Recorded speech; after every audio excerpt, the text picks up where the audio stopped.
Exam lesson YouTube channel को subscribe करें और बेल आइकन को प्रेस करें ताकि आने वाली हर वीडियो का नोटिफिकेशन आपको मिलता रहे। नमस्कार बच्चों, आज हम वसंत तिलका छंद का अध्ययन करेंगे। इससे पहले हमने द्रुत विलंबित छंद का अध्ययन किया था। तो वसंत तिलका छंद जो है वो एक प्रकार का समवृत्त है।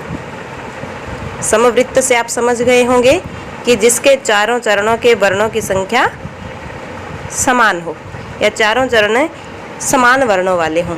जैसे पहले चरण में 14 वर्ण, दूसरे में 14, तीसरे में 14 और चौथे में 14 वर्ण। तो एक चरण में 14 वर्ण होते हैं। वसंत तिलका छंद के प्रत्येक चरण में 14 वर्ण होते हैं। इस प्रकार चारों चरणों के वर्णों की संख्या कितनी हुई? 56। तो वसंत तिलका छंद का लक्षण आप क्या लिखेंगे? वसंत तिलका एक प्रकार का समवृत्त है।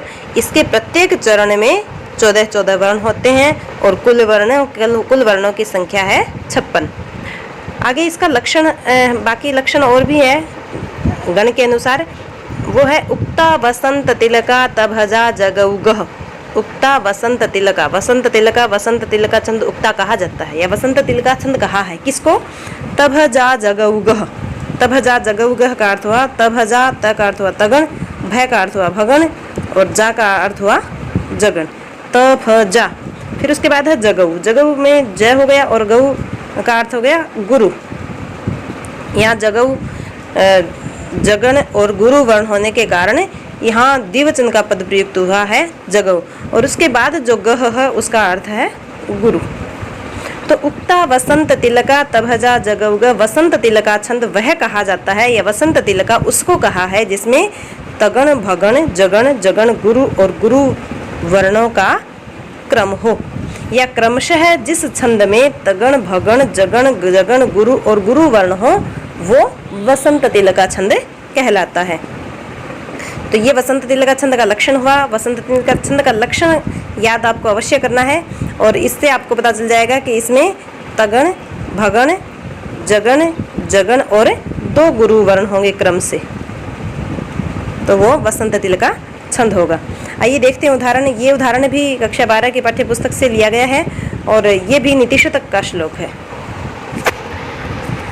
तो उदाहरण है हमारा पापान निवारयति योजयते हिताय गुह्यम निगूहति गुणान प्रकटीकरोति आपद्गतं च न जहाति ददाति काले सन्मित्र लक्षणमिदं प्रवदन्ति सन्तः।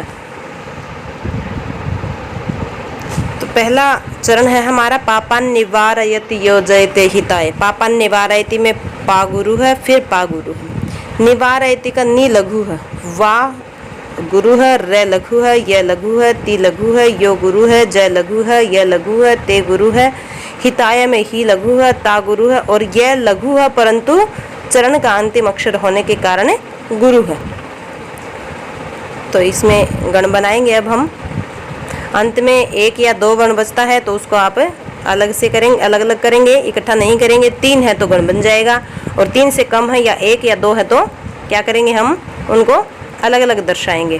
तो अलग अलग दर्शाने के बाद अगर कोई वर्ण गुरु है तो उसके ऊपर ग लिखेंगे। यहाँ हो सकता है कोई वर्ण लघु हो, अंतिम अक्षर तो गुरु होगा, अंतिम अक्षर से पहला अक्षर लघु भी हो सकता है तो उसके ऊपर हम क्या लिखेंगे, ल। आइए अब इधर से देखते हैं गण।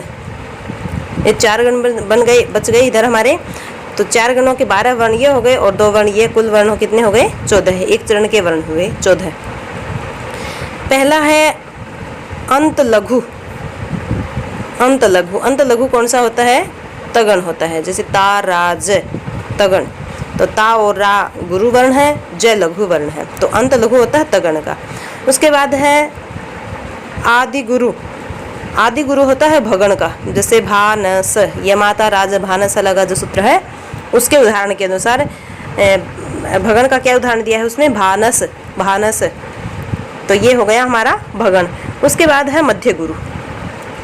मध्य गुरु है हमारा जगण। जैसे ज, भान और उसके बाद फिर मध्य गुरु है तो ये फिर जगण हो जाएगा। तो हमारा क्रम क्या हो गया?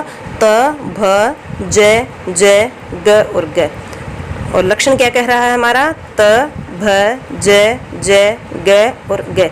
तो जिस प्रकार हमारा लक्षण था वैसा ही उसी के अनुसार हमारा उदाहरण भी है।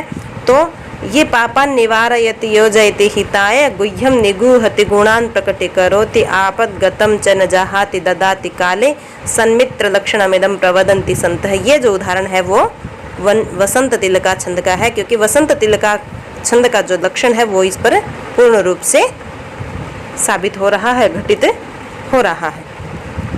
आइए एक बार फिर से देखते हैं वसंत तिलका छंद को। वसंत तिलका छंद एक प्रकार का समवृत्त है, जिसमें एक चरण में 14 वर्ण होते हैं और चारों चरणों के वर्णों की संख्या है 56। तो समवृत्त है तो सीधा पता है एक चरण में 14 वर्ण है। और अगर हमने पहले पढ़ा है या देखा है कि समवृत्त है, तो समवृत्त का मतलब चारों चरणों के वर्णों की संख्या समान होगी। तो एक में 14 वर्ण है तो चारों चरणों में कितने हो जाएंगे? 56 वर्ण हो जाएंगे। वसंत तिलका छंद का लक्षण है उक्ता वसंत तिलका तभजा जगउगह, अर्थात वसंत तिलका छंद उसे कहा गया है जिसमें तगण भगण जगण जगण गुरु और गुरु का क्रम हो। या तगण भगण जगण जगण गुरु और गुरु, ये वर्ण और ये गण जिसमें क्रम से हो, जिस छंद में क्रम से हो, वो वसंत तिलका छंद कहलाता है। ये इसका उदाहरण है पापान् निवारयति योजयते हिताय। इसकी जगह आप और उदाहरण भी याद कर सकते हैं अगर आपको कोई अन्य उदाहरण सरल लग रहा हो तो, पर उस पर आप पहले गण बना के देखेंगे। गण बना के देखने के बाद उसमें हम ये क्रम देखेंगे। क्रम के बाद देखने के बाद अगर वो वसंत तिलका छंद का उदाहरण है तो वो आप अवश्य याद कर सकते हैं, या अन्य किसी छंद का उदाहरण हो तो वो भी आप याद कर सकते हैं उस छंद के लिए जो आपको सरल लगे। तो आगे हम अगले वीडियो में अगला छंद पढ़ेंगे। तब तक मेरा आपसे अनुरोध है कि अब तक हमने जितने छंद पढ़े हैं उनको आप अच्छे से याद करें, समझें और गण बनाने का अभ्यास अवश्य करें। और इसी के साथ आप सभी का धन्यवाद।